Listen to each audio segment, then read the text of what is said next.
OK. Allez, on admet tout le monde.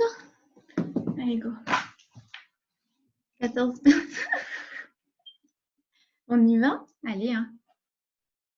Allez.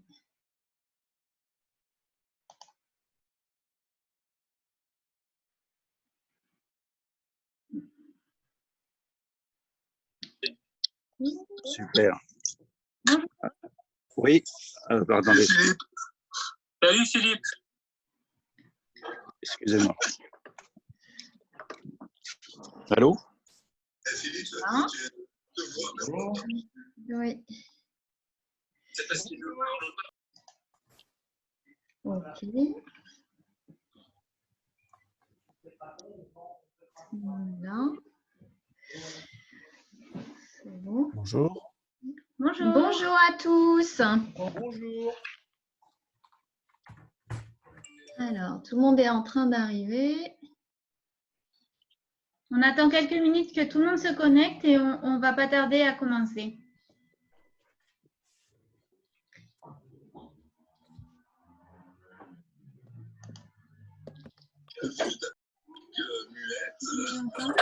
Comment? Est-ce que vous nous entendez bien tous? Oui. Oui. Okay. Bon, parfait, parfait. Pour à côté, à mon avis, non? Ouais, j'ai l'impression, j'entends une voix féminine.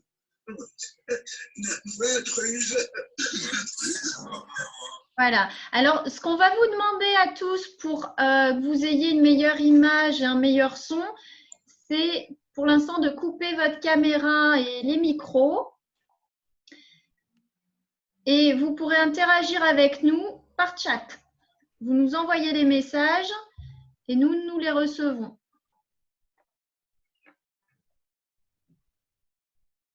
Voilà.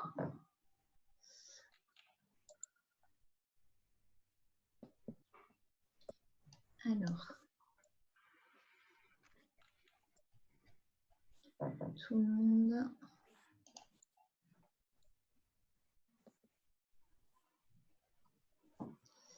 OK. Très bien. C'est parfait. Bon.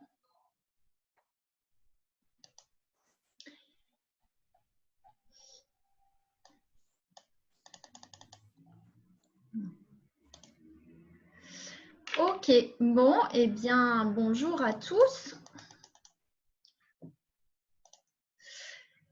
Ravie de vous retrouver pour ce webinaire sur le social selling.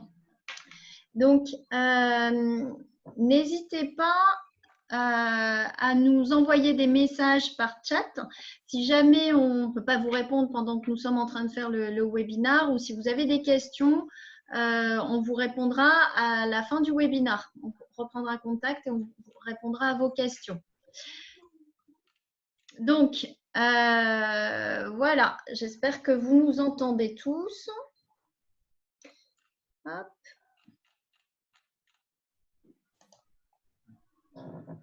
Ok, je vois. Oui, oui, tout le monde. Ok, super.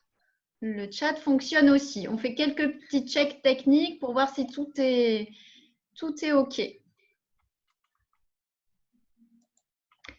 Voilà, c'est parfait. Ok, très bien.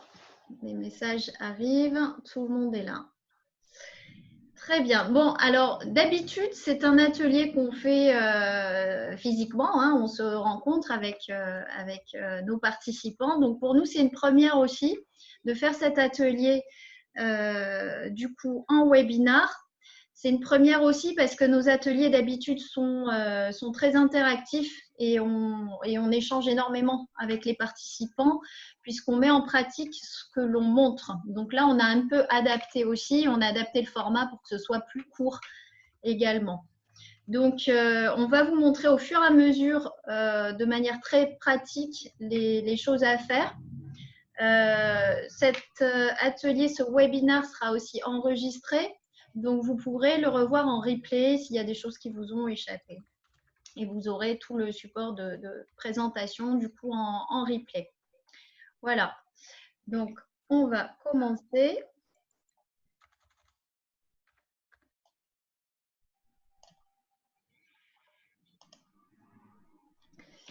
Donc, on va se présenter. Donc, moi, je suis Valérie Higuero et je dirige l'agence de marketing responsable MBD Open Marketing.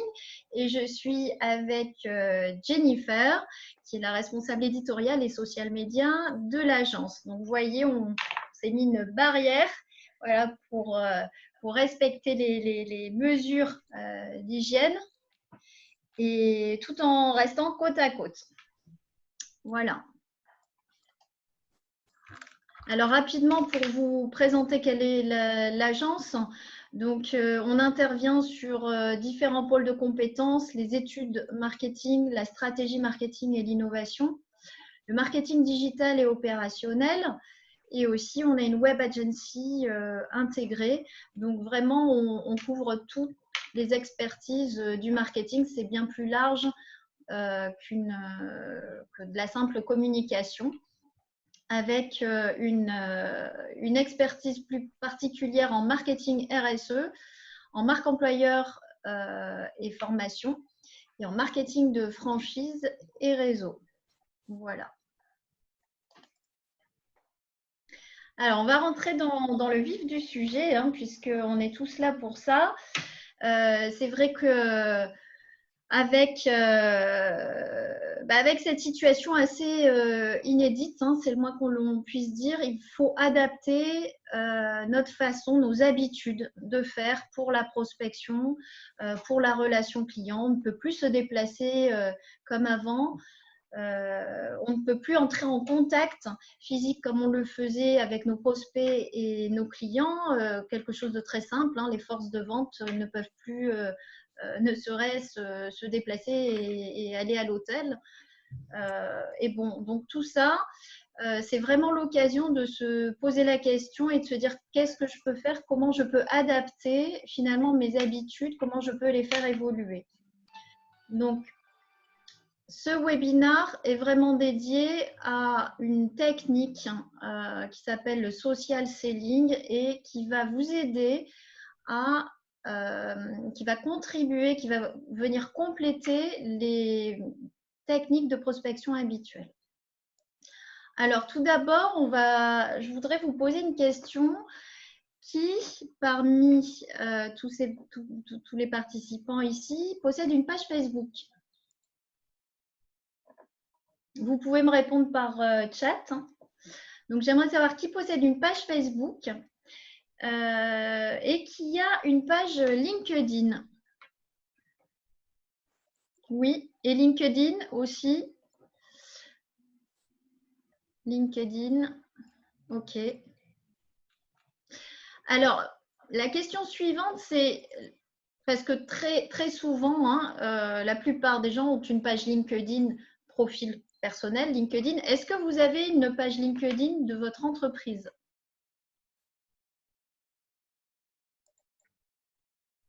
Ah, là, je vois quelques noms apparaître. Non, je suis indépendant. On traitera cette question. Certains se disent, voilà, j'ai une page LinkedIn et je suis indépendant, donc je n'ai pas de page entreprise. Ok, bienvenue à ceux qui nous rejoignent entre-temps.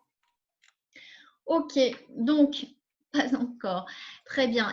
Donc, nous sommes très nombreux à posséder finalement des pages, une présence sur les réseaux sociaux et je vous rassure, on est tous normal, si je puis m'exprimer ainsi, puisque là, ce sont quelques chiffres.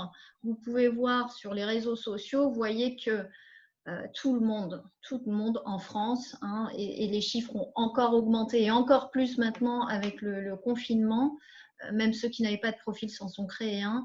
Tout le monde se retrouve sur les réseaux sociaux. Donc, vos clients sont sur les réseaux sociaux. Et LinkedIn, qui en 2018 avait presque 10 millions, on passe bientôt la barre des 12 millions de profils en France. Donc, ce qui est intéressant de voir aussi, c'est sur LinkedIn, l'âge moyen. Donc, c'est vraiment le réseau professionnel à privilégier. Alors, pour vous donner quelques chiffres, là, je parle vraiment en B2B et ces chiffres concernent la France. Ils sont issus d'une étude qui a été faite auprès de 380 PME et ETI en France. Donc, il y a 90% des personnes qui utilisent les réseaux sociaux à titre professionnel. C'est énorme. Ça veut dire quasiment tout le monde utilise les réseaux sociaux à titre professionnel. Et 71% estiment que dans l'acte d'achat, les réseaux sociaux leur apportent de nouvelles opportunités. C'est-à-dire qu'au départ, ils n'avaient pas une idée précise par rapport à leur achat et les réseaux sociaux vont les influencer et ils l'admettent à 71%. Donc, vous imaginez l'impact que vous pouvez avoir. 56%, et ça c'est énorme aussi, acceptent les demandes de contact émises par des prestataires actuels ou potentiels. Donc ça c'est énorme aussi. C'est vraiment une vraie opportunité et ça concerne LinkedIn. Donc c'est plus d'une demande sur deux est acceptée. Ça, c'est une moyenne générale parce qu'il y a beaucoup de demandes qui ne sont pas forcément bien faites. Donc, c'est vraiment une opportunité à saisir, surtout que vous pouvez du coup atteindre certains profils, certaines personnes qu'on ne pourrait pas atteindre autrement. Voilà, qu'on ne pourrait pas atteindre. La barrière est beaucoup moins forte sur LinkedIn. Alors, si on parle de prospection, les us et coutumes de prospection, les principaux moyens qui nous viennent à l'esprit habituellement en tête, hein, ça va être quoi? Pour vous, quand vous prospectez, vous pouvez interagir sur le chat toujours. Les réponses qu'on obtient habituellement, beaucoup nous disent, eh bien moi, je vais utiliser le téléphone, hein, la prospection par téléphone. La prospection aussi par mailing, le mailing. On peut aussi penser au porte-à-porte. Il y en a encore qui font du porte-à-porte et du terrain. Ou encore le mailing postal aussi. Ça existe encore. Donc, tous ces moyens de prospection, c'est ce qu'on appelle la prospection dans le froid, hein, la prospection froide, c'est-à-dire on rentre dans le dur, toc, toc, toc, et c'est très difficile finalement d'accéder. Les retours sont quand même pas toujours encourageants. Pour vous donner un ordre d'idée, il faut 18 appels minimum pour aboutir à un contact en B2B. Donc ça, c'est une source qui nous vient d'une étude qui a été faite via Harvard Business Review. Et le taux de rappel, quand vous laissez un message à un prospect, donc vous ne le connaissez pas, le taux de rappel est inférieur à 1%. Donc, quand on voit la difficulté pour atteindre ces prospects identifiés via des méthodes plus classiques, et quand on voit les 56% de demandes acceptées sur LinkedIn, je veux dire, les chiffres parlent d'eux-mêmes. En ce qui concerne les taux d'ouverture de mailing de prospection, en moyenne, ils sont inférieurs à 25%.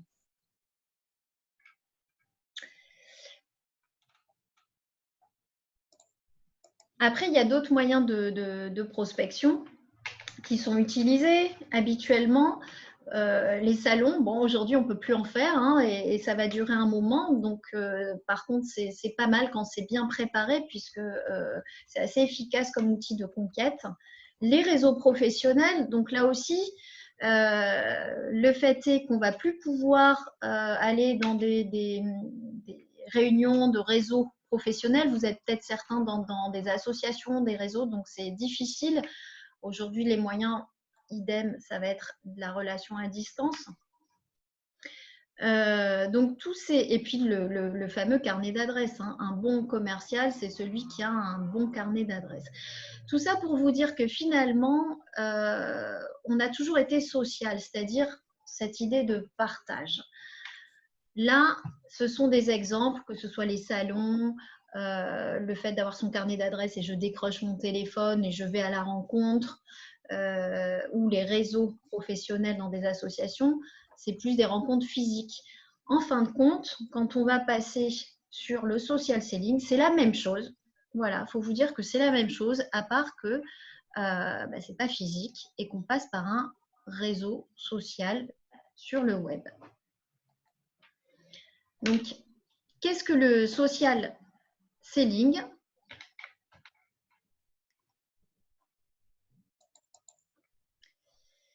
Donc, c'est tout simplement l'utilisation des réseaux sociaux pour être plus performant dans tout son processus de vente, depuis la prospection jusqu'au closing. On peut utiliser cette technique depuis la prospection jusqu'au closing. Et ça va rendre finalement les techniques qu'on a vues plus classiques, plus efficaces. Il faut quand même se dire que LinkedIn reste le réseau le plus emblématique en termes de social selling. C'est un incroyable accès à une base de données incroyable qui est bien documentée et qui en plus est gratuite. Alors, on va rentrer dans la pratique.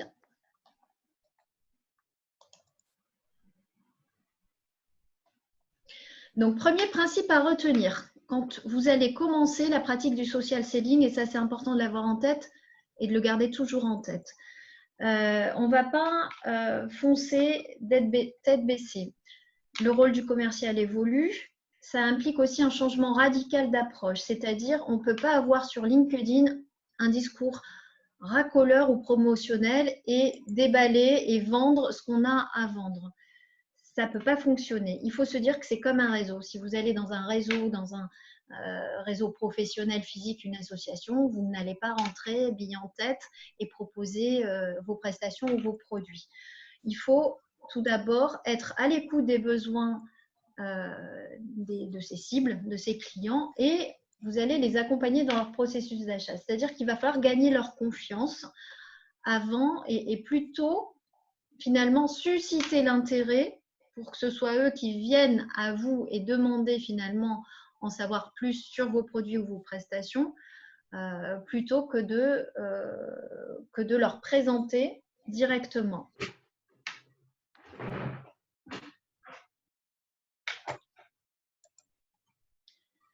Alors, quelques questions-réponses. Est-ce que le social selling remplace les autres méthodes commerciales? Non, c'est complémentaire. C'est vraiment une méthode complémentaire. Aujourd'hui, peut-être qu'il va falloir davantage passer de temps et investir là-dessus que les méthodes classiques, mais en temps normal, c'est une méthode complémentaire qui vient renforcer les méthodes classiques. Combien de temps faut-il passer par semaine? Alors, donc, on a l'habitude de nous dire « Ah, ça va être chronophage, les réseaux sociaux ». L'idée, c'est de passer 10 à 15 minutes par jour avec la méthode qu'on va vous proposer. Avant d'arriver à ce rythme-là, de 10 à 15 minutes par jour, il va falloir mettre en place certaines choses. Et ça, on va le voir. Jennifer va vous expliquer tout ce qu'il va falloir caler d'abord au niveau de votre profil, de votre page d'entreprise, pour ensuite ne passer que finalement, c'est peu de temps. Au bout de combien de temps constate-t-on les effets? Alors, dans les entreprises que nous formons et que nous accompagnons, tout dépend du business dans lequel vous êtes. Mais les effets, c'est-à-dire, ça veut dire quoi? Les effets, c'est-à-dire que derrière, on va concrétiser par des rendez-vous concrets et une affaire qui va se signer. On va dire, ça met entre 2 et 6 mois. Il y a certaines entreprises que nous accompagnons qui sont dans des cycles longs, c'est-à-dire que déjà la vente est longue sur des grands contrats avec des grands groupes, c'est long. Pour d'autres entreprises où le cycle de vente déjà habituellement est plus court et le cycle de décision, ça peut aller rapidement. On a une entreprise, par exemple un franchiseur, et on regardera cet exemple tout à l'heure, qui lui recherche donc des franchisés pour développer sa franchise. Alors là, les effets, on les a constatés au bout de, Jennifer, 2-3 mois. 2-3 mois. Voilà, 2-3 mois. Donc, on est en B2B.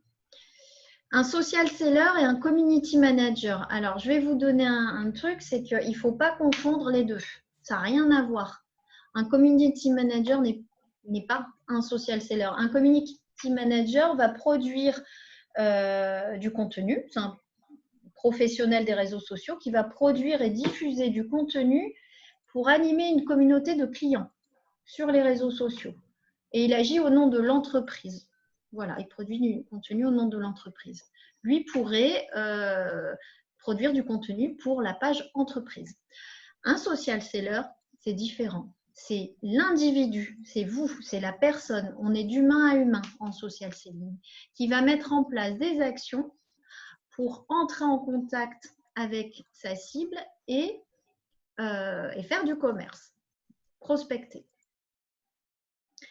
Faut-il avoir moins de 30 ans pour réussir dans le social selling? Bien entendu, non. Vous avez vu, l'âge moyen sur LinkedIn est de 44 ans, donc non. Et au contraire, nous, ce qu'on a constaté, c'est que bien souvent, quand on travaille avec certains directeurs commerciaux qui ont de la bouteille, eh bien, ils deviennent vraiment brillants sur LinkedIn et le social selling parce qu'il y a beaucoup de pratiques finalement qui vont être transposées dans ce qu'ils font déjà. Alors, il ne faut pas savoir forcément rédiger et maîtriser ce qu'on appelle l'infographie, le graphisme pour faire du social selling. Par contre, il faudra du contenu. Et le contenu, il faut que ça vienne soit de votre page entreprise, soit de différentes sources. Et ça, Jennifer vous l'expliquera.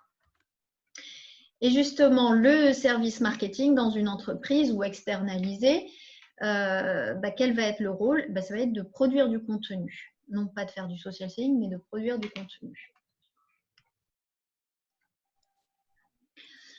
Alors, la marche à suivre, les étapes pour le social selling. Tout d'abord, il faut comprendre comment fonctionne l'algorithme LinkedIn.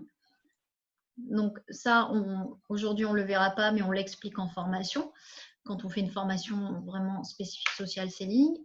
Par contre, la première chose à faire, c'est son profil. Chacun va regarder son profil et travailler sur son profil. Et là, on va voir plusieurs choses.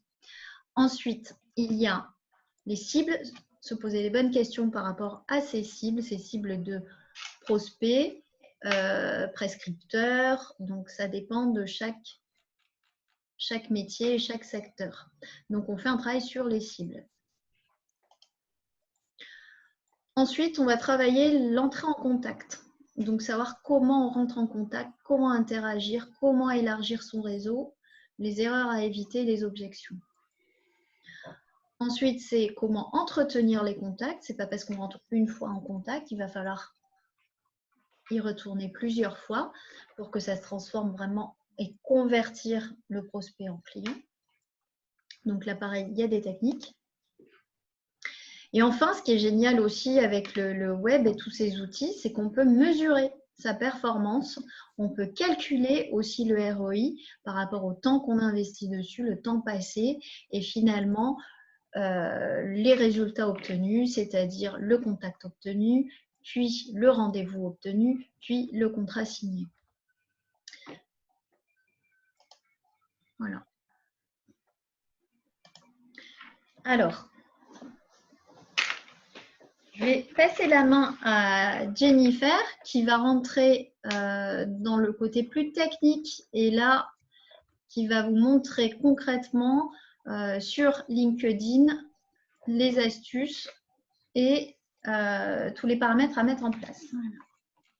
Voilà. Alors, tout d'abord, on va répondre à une question que beaucoup se posent, c'est est-ce qu'il y a besoin de prendre un abonnement payant? Souvent, on nous propose un mois d'essai gratuit avec LinkedIn Premium. Alors, LinkedIn propose différents outils selon votre profil et votre poste pour carrière, business, les ventes ou le recrutement.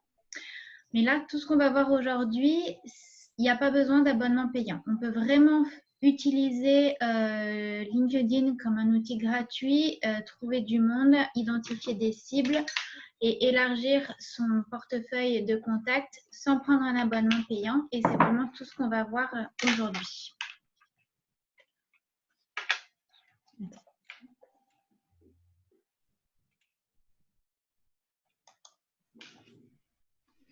Alors, comment fonctionne LinkedIn? C'est vraiment de humain à humain. Et là, vous avez vraiment le fonctionnement, en fait. Au centre, c'est vous, votre profil.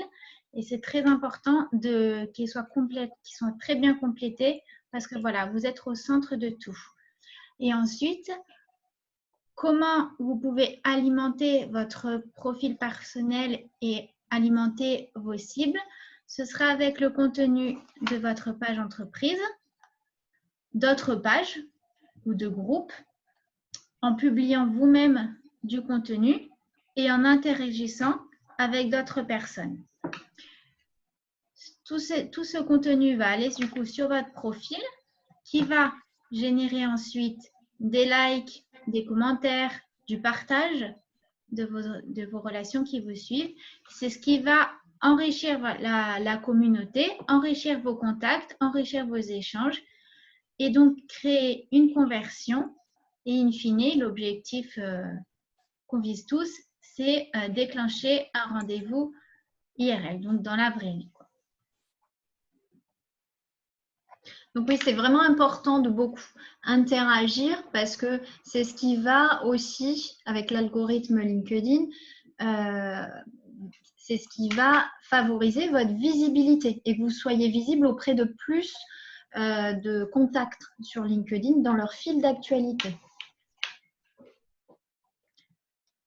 Alors, avant de se lancer, avant de regarder si votre profil LinkedIn est bien complété, avant de créer votre page entreprise, etc., il faut vraiment se poser les bonnes questions. Déjà, pourquoi être sur LinkedIn? Qui sont vos cibles? Il faut vraiment identifier vos clients ou vos cibles potentielles et en fonction de ces cibles, vous allez pouvoir adapter votre contenu. Est-ce que vos cibles, ce sont les petites entreprises ou au contraire, est-ce que ce sont les grands groupes? Dans quel secteur d'activité sont-elles? Et parmi ce secteur d'activité, est-ce que vous voulez vous adresser plutôt à la direction, au directeur marketing, au responsable des ressources humaines ou au contraire un manager? Voilà. Et en fonction, vous allez pouvoir définir votre contenu. Il faut bien penser que il faut produire un contenu qui va les intéresser.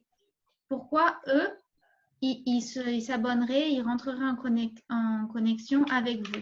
Quel contenu vous pouvez leur donner pour qu'ils soient intéressés?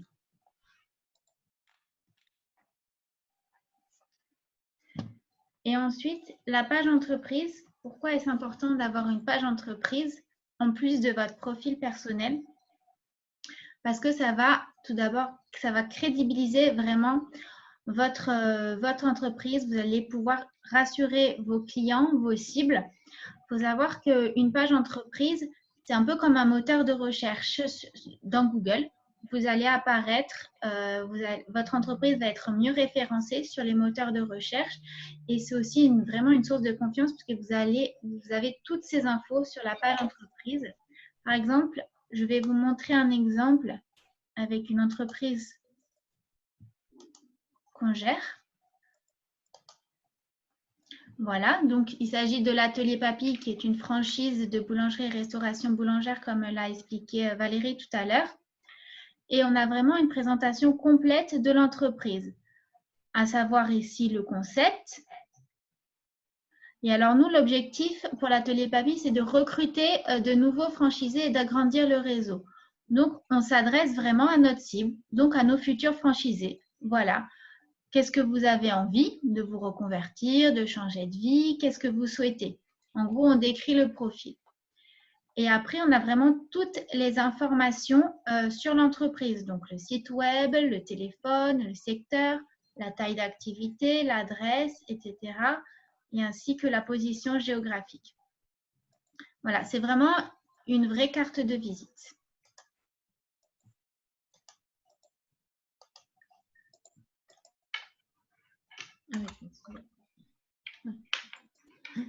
Voilà, là, ça reprend l'exemple que je viens de vous montrer, qui reprend toutes les principales informations.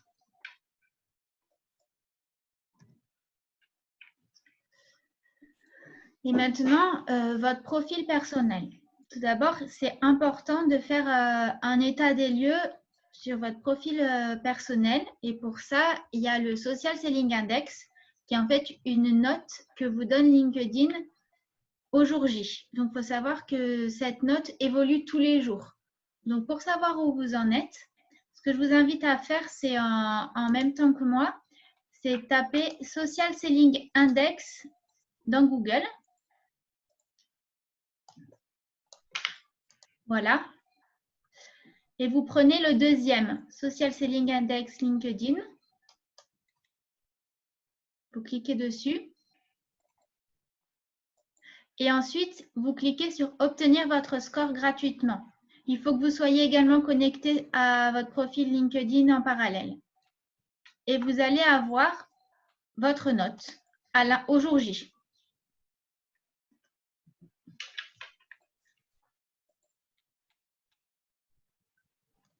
Alors, c'est une note sur 100 qui prend en compte 4 critères. Donc, établir sa marque professionnelle, trouver les bonnes personnes, échanger des informations et établir des relations. Et c'est en fonction de votre activité et de votre activité sur LinkedIn et de ces 4 critères que cette note sur 100 vous sera attribuée. Il faut savoir que plus cette note augmente, plus vous êtes visible sur LinkedIn dans l'algorithme de recherche. Vos posts seront également beaucoup plus visibles auprès de votre communauté. Donc voilà, là on vous montre l'exemple de Guillaume Lopez-Marco, qui est le président de l'atelier Papille. Qu'est-ce qu'un bon score, on nous demande, Jennifer? Alors, qu'est-ce qu'un bon score? L'idéal, c'est au moins d'avoir au-dessus de 60 sur 100, sachant que le score évolue rapidement et en étant actif, vous pouvez rapidement l'augmenter. Mais l'objectif, c'est 60 et après de viser une deuxième étape qui est 68. Et quand on atteint ce 68 sur 100, on obtient déjà une bonne visibilité sur LinkedIn, beaucoup plus visible qu'un score inférieur. Après, il faut aller dans le détail, hein, parce que le chiffre global en tant que tel donne une indication, mais il faut aller vraiment dans le détail et regarder les différentes, finalement, les différentes notes qui font ce score. Alors, vas-y, Jennifer. Alors, vous avez établir votre marque professionnelle, voilà, qui permet de parler de vous et devenir un leader d'opinion dans votre secteur d'activité. Donc là, il est très important également de bien vérifier que votre secteur d'activité soit bien renseigné. Et si ce n'est pas le cas, voilà, par exemple, là, je suis dans le secteur de l'agroalimentaire, ce qui est mon cas pour ce profil. Si ce n'est pas le cas, c'est dans vos paramètres qu'il faudra le changer, dans les paramètres et les confidentialités, pour que vous soyez référencé vraiment comme leader d'opinion dans votre secteur. Ensuite, pour trouver les bonnes personnes, là, il s'agira d'établir un bon réseau.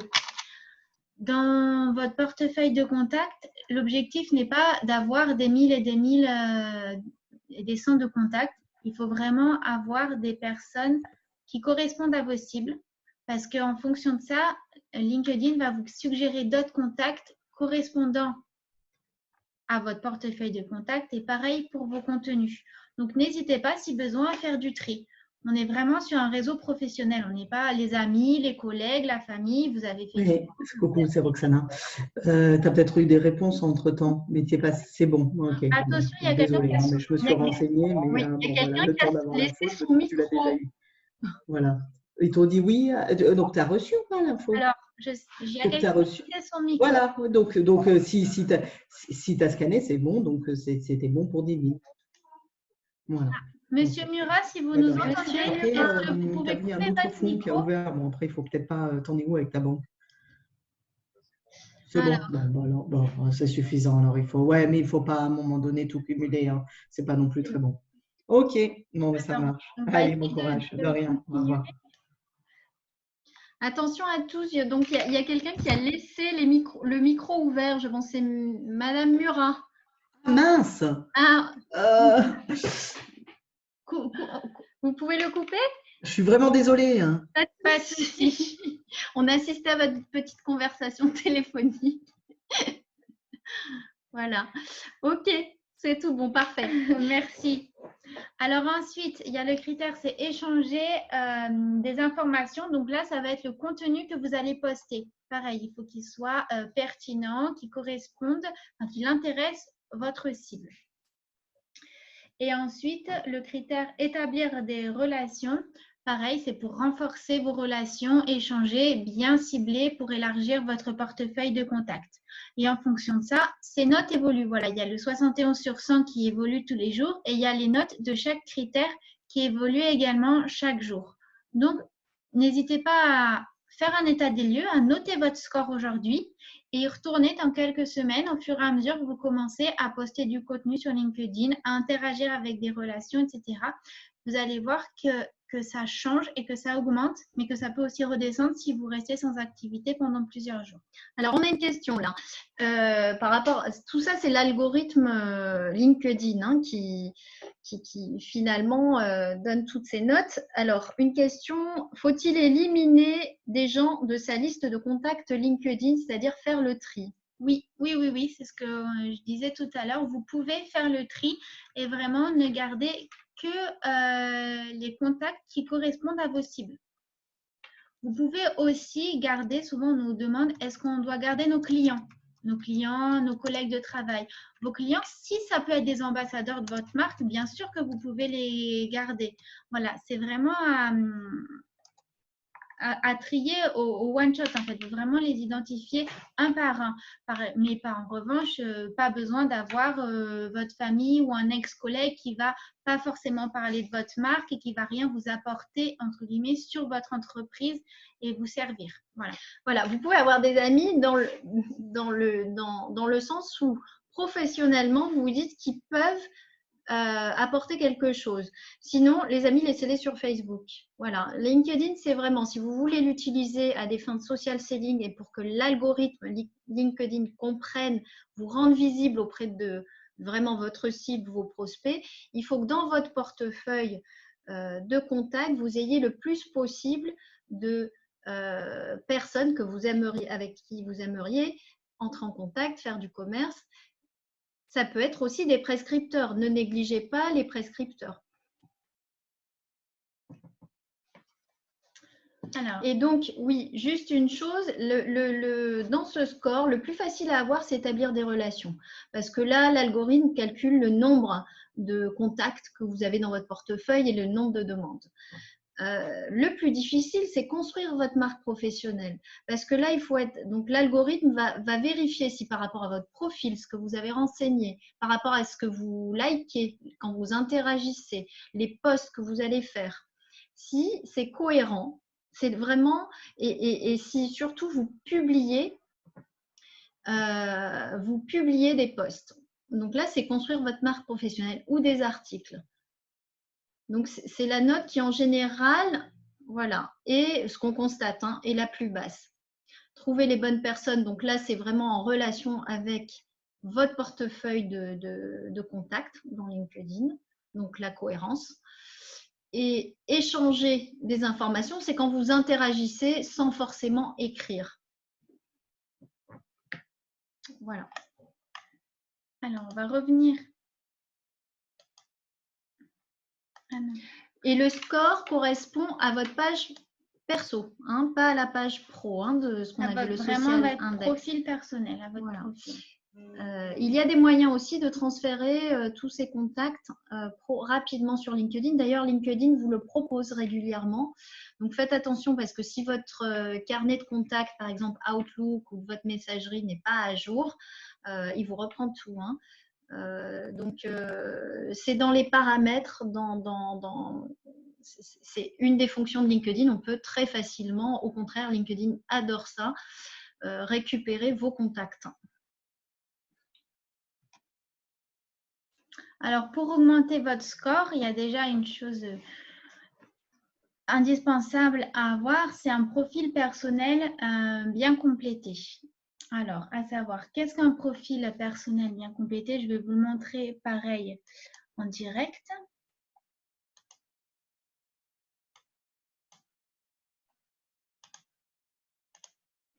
Et le transfert de contact est gratuit, hein. Je vois qu'on nous pose la question. Alors, il s'agira déjà d'avoir une photo de profil à jour qui est à votre image, donc sérieuse, sans être trop rigide. C'est la première image que vont avoir vos prospects, vos potentiels clients. Donc, une image où vous êtes avenant, avec une photo de bannière personnalisée. Vous pouvez oublier la bannière bleue LinkedIn et vraiment mettre voilà, une image qui corresponde à votre secteur d'activité. Ça montre que vous êtes présent sur LinkedIn. Ensuite, pardon, votre nom, prénom complété et votre poste. Alors, le poste, pensez à quelque chose qui parle à vos prospects, à vos clients et qui peut également être recherché dans le moteur de recherche de LinkedIn grâce aux recherches booléennes. Donc, par exemple, pour Guillaume Lopez-Marcoux, président franchise boulangerie, si on cherche franchise boulangerie en recherche booléenne sur LinkedIn, on va le trouver. Voilà, vraiment pensez à ce que vos cibles peuvent chercher. Ensuite, les informations ici, c'est votre résumé. Ça, c'est très important qu'il soit complété. Il faut qu'il parle de vous. Donc, vous devez donner envie à vos potentielles cibles de lire la suite. Vous voyez qu'il y a 3 lignes qui s'affichent, mais vous pouvez en écrire bien plus si vous en avez envie. Là, ici, Guillaume Lopez-Marcoux a voulu transmettre déjà d'une part sa passion pour le métier de la boulangerie et pour le secteur de la boulangerie et de la restauration boulangère. Et également, il a expliqué la façon dont il a créé son réseau. Donc, en fait, dans son résumé, on retrouve les valeurs, son ADN, voilà, vraiment sa passion pour son métier. On peut également mettre des pièces jointes qui peuvent se télécharger. Et ensuite, vous avez Là, vous pouvez mettre, si vous avez une plaquette de la société, par exemple, numérique, hein, la mettre pour la télécharger, ou si vous avez un catalogue que vous voulez mettre en avant plus spécifiquement. Et ça peut vivre en fonction de l'actualité aussi, de votre actualité commerciale. Donc ça, je vous invite à le renouveler régulièrement. Voilà. Et là, ensuite, vous avez également un tableau de bord où on l'explique plus en détail. Voilà, votre tableau de bord avec 3 chiffres. Le chiffre tout à gauche, c'est le nombre de vues de votre profil sur les 90 derniers jours. Le chiffre du milieu, c'est la vue de vos posts, si vous êtes actif et si vous publiez des posts sur LinkedIn. Et le dernier, c'est l'apparition de votre profil dans les résultats de recherche. D'où l'importance, je disais tout à l'heure, de par exemple bien renseigner un nom de poste qui peut être recherché, parce que c'est comme ça que vous allez mieux apparaître. Et lorsque toutes ces informations de profil sont complétées, vous allez atteindre le niveau expert.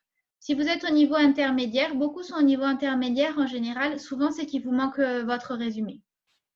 Donc, pensez à bien compléter votre résumé pour atteindre ce niveau expert et ainsi monter dans la visibilité de LinkedIn et être mieux référencé.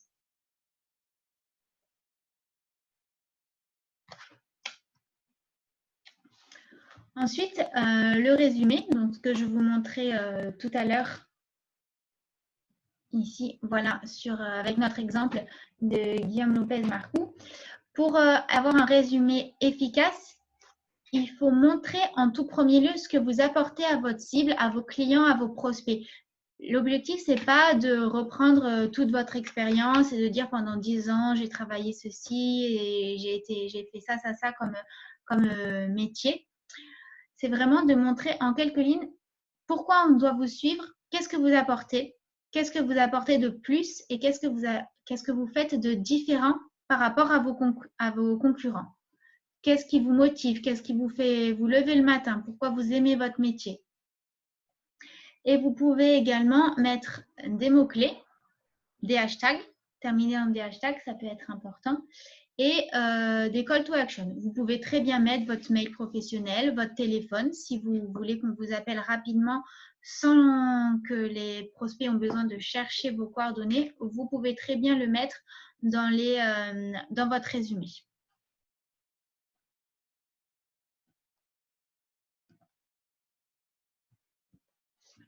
Alors, ensuite, il y a un autre élément qui est important dans LinkedIn, c'est tout ce qui est préférence et confidentialité. Alors, pour les trouver, c'est bien simple. Voilà, ça ressemble à ça. Pour y aller, vous cliquez sur « Vous » et sur « Préférences et confidentialité ». Et là, vous arrivez à tous les paramètres. Donc, il y a vraiment plusieurs réglages à connaître pour optimiser votre présence sur LinkedIn et toujours favoriser votre visibilité à vos différentes cibles. Voilà, nous, on reprend tous ces détails en formation parce que c'est vraiment important de les lister, de les regarder point par point. Par exemple, comment passer en privé puis en public, le temps de regarder par exemple ce que font vos concurrents, quoi que ce soit.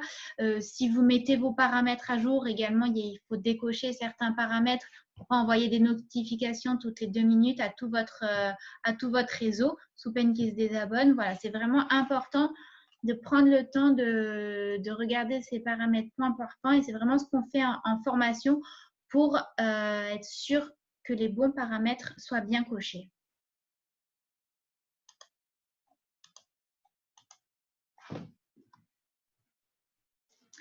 Ensuite, les contacts. Donc, comme on vous le disait tout à l'heure, c'est important de faire le tri dans votre portefeuille de contacts.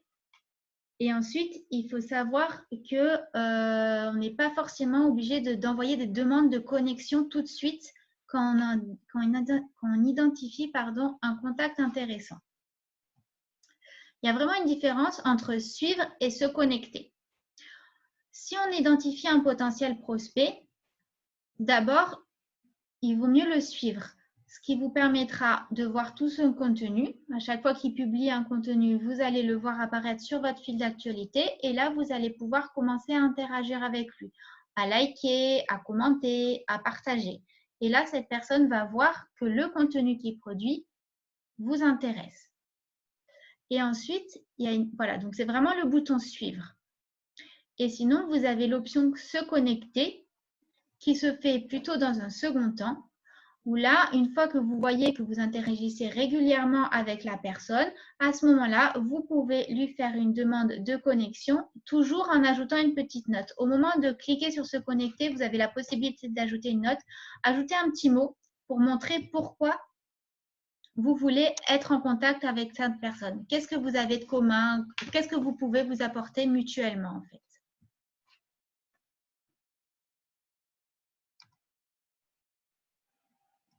Et alors, pour trouver des personnes potentiellement intéressantes sur LinkedIn, ça se passe vraiment par les recherches booléennes. Alors, pareil, là, c'est vraiment quelque chose qu'on détaille en formation parce que ça prend du temps et il faut savoir quelques techniques, quelques mots-clés pour bien ajuster, pour bien les faire.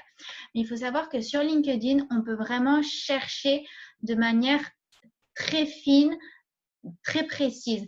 Par exemple, vous voulez un directeur marketing dans un tel secteur d'activité, dans une entreprise de telle taille, qui s'intéresse à tel sujet, voilà. Et qui est en relation aussi avec telle autre entreprise.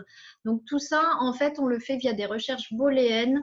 Booléenne, c'est quoi? C'est un langage. Et l'algorithme LinkedIn comprend ce langage. Donc, on va utiliser ce langage et sur la barre de recherche, on va utiliser ce langage pour aller sur des recherches bien plus pertinentes. Il faut savoir que dans l'algorithme LinkedIn, chaque orthographe de mot compte. C'est-à-dire, par exemple, vous recherchez un responsable achat. Si vous mettez responsable achat, vous n'aurez que responsable achat. Vous n'aurez pas les responsables des achats, ceux qui ont écrit responsable des achats ou acheteurs ou responsable du service achat.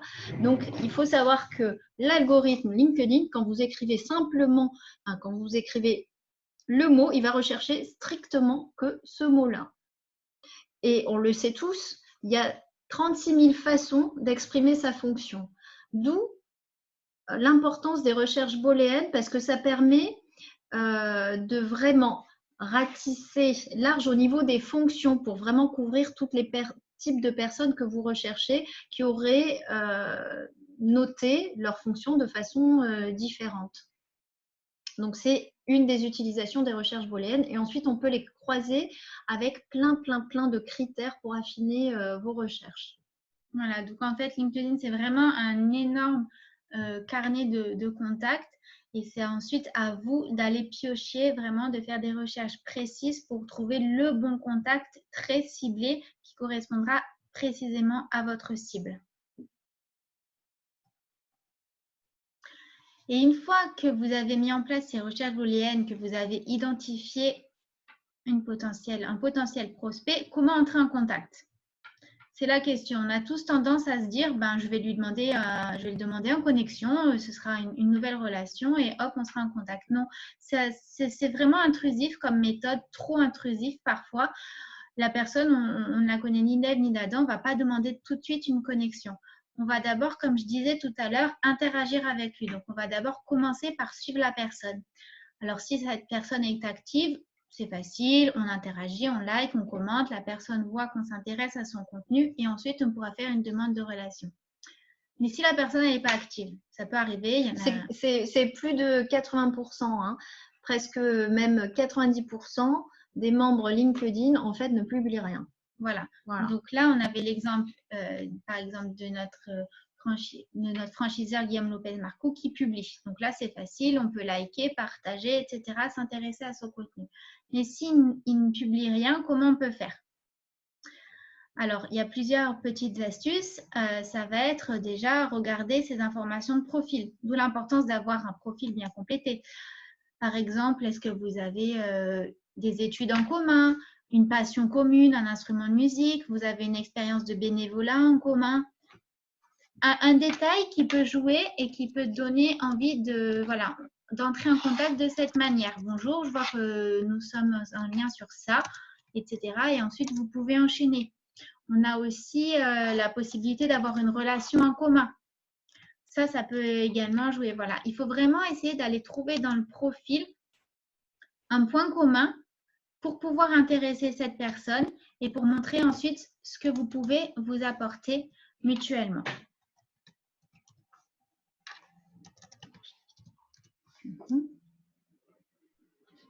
D'accord. Je donne un petit exemple. Là, on nous demande un exemple de recherche booléenne. Voilà, donc en fait, les recherches, voilà, on va vraiment jouer sur des mots-clés. Il y a 3 mots-clés principales et ensuite, ce sera des guillemets, des parenthèses, etc. C'est un peu comme une formule Excel qui permet vraiment de cibler, d'ajouter des termes ou au contraire d'exclure des thèmes et vraiment d'avoir une recherche très, très ciblée. Donc là, par exemple, je vais rechercher tous ceux qui, dans leur fonction, ont noté dirigeant ou gérant et qui se trouvent sur Nice. Donc, même quand il y a une faute d'orthographe, LinkedIn ne voit pas la faute. Donc, par exemple, quelqu'un oublie le E à dirigeant, par exemple, il faudra écrire, voilà, il faut imaginer tout ce que les personnes que vous recherchez peuvent écrire dans leur fonction. Ou ça peut être aussi des mots-clés, puisqu'on a la possibilité aussi dans LinkedIn de noter nos mots-clés ou nos centres d'intérêt. Oui, par son intérêt, même on peut chercher des gens qui sont dans une entreprise précise, par exemple, ou qui ont eu une expérience dans une entreprise précise. Donc, il y a vraiment un large potentiel de recherche. Okay. Est-ce que vous avez d'autres questions?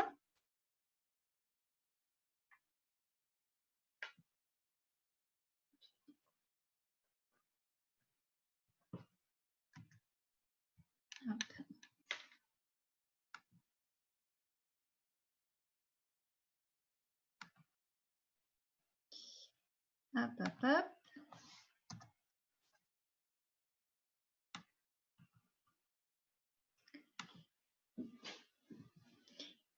Voilà, on a essayé de respecter le timing. Donc, là, hop. Je ne sais pas si vous nous voyez, oui.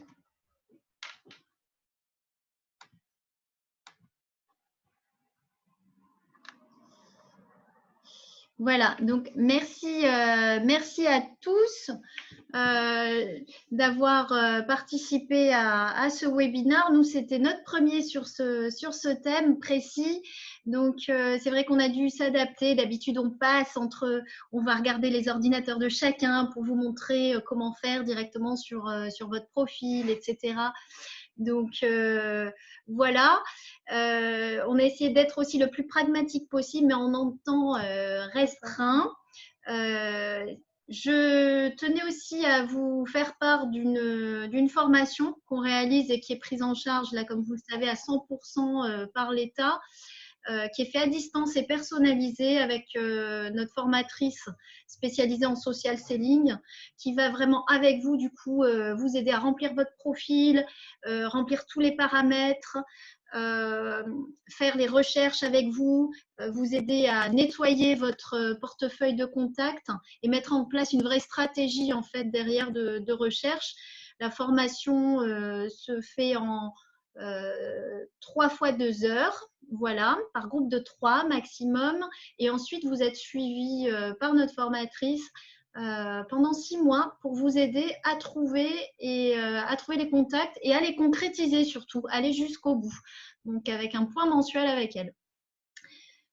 Voilà, le webinar a été enregistré. Vous pourrez le revoir en replay si vous le souhaitez.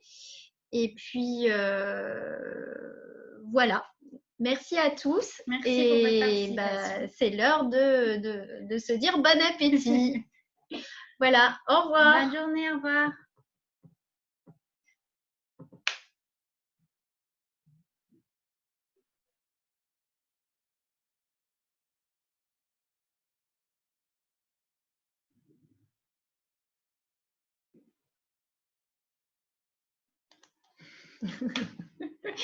Hop.